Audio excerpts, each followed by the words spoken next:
Athena.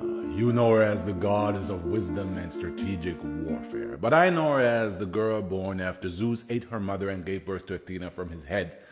Yeah, it's just classic Zeus stuff. Oh, and Athena also murdered her best friend by accident and turned two innocent women into monsters, but I'll get to that later. Like most Greek mythology stories, the story of Athena starts with Zeus cheating on Hera. This time on their wedding day.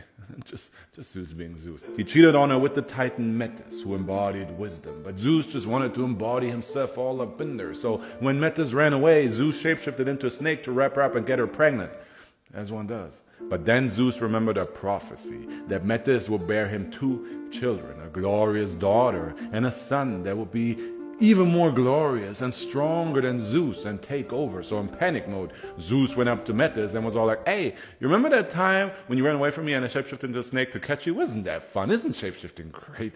I bet you can't shapeshift into a fly. And Metis was like, I bet, and shapeshifted into a fly. Zeus shapeshifted into a lizard and ate her. Problem solved. Birth of children avoided. Or so he thought, because sometime after, Zeus suddenly had insane headaches, so bad that he asked Hephaestus to split his skull open, and out of it emerged Athena. No son, just Athena. And Zeus instantly was like, yes, winning, you're like my favorite daughter ever. And Athena became one of the 12 Olympians, the goddess of wisdom, strategic warfare, crafts, and a bunch of other stuff. In fact, Athena was like the rookie of the year. She was instantly considered Zeus's successor and became one of the most important gods. Warriors worshipped Athena, scholars worshipped her, artists, everybody worshipped Athena. And everybody wanted to be all up in there too, because Athena was fine. But Athena remained a forever virgin, and as such also became the goddess of platonic love, which I thought I was the god of during my teenage years when I had a bunch of besties and no girlfriend. They ask you how you are, you just have to say that you're fine. Like me, until my 20s, Athena remained untouched, except for the one time her brother Hephaestus tried to get freaky with her and Athena fought him off, but in his excitement he came on her clothes. Gross. So Athena threw the stained clothes down to earth where the semen impregnated Gaia. Note, Hephaestus tried to do it with his sister and ended up accidentally impregnating Gaia, his great-grandmother. Well done, bro. Gaia then gave birth to Erichthonius, who was fated to be an orphan from birth, but Athena had pity and raised the boy herself into a man who would later become the king of Athens, the city named after Athena. In general, Athena was all about protecting. She protected most Greek heroes or gave them weapons or helped them on their journey. Perseus and Bellerophon got weapons from Athena to slay their monsters. Odysseus was guided home by Athena, and she protected Heracles, aka Hercules, from Hera when the goddess tried to kill him as a baby, and helped Heracles during his labor. So all around, a good woman, right?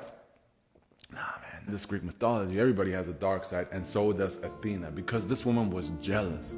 And when Greek's most famous weaver, Arachne, claimed that she was a better weaver than Athena, Athena challenged her to a weaving duel.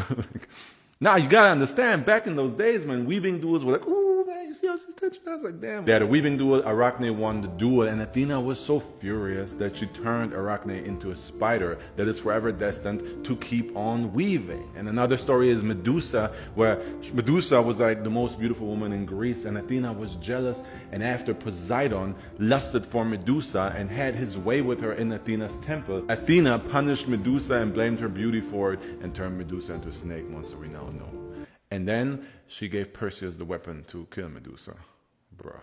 And another time, At band camp? Athena took the life of her best friend Pallas, but to be fair, that was more of an accident. Pallas was Athena's best friend, and the two women were always sparring together. And one time, At band camp? Pallas was winning, and Zeus, who was always watching over his favorite daughter, panicked that she might get hurt. And he stunned Pallas with a lightning bolt, and in the heat of the moment, Athena didn't realize that Pallas was like stunned by lightning and stabbed her, killing the defenseless best friend.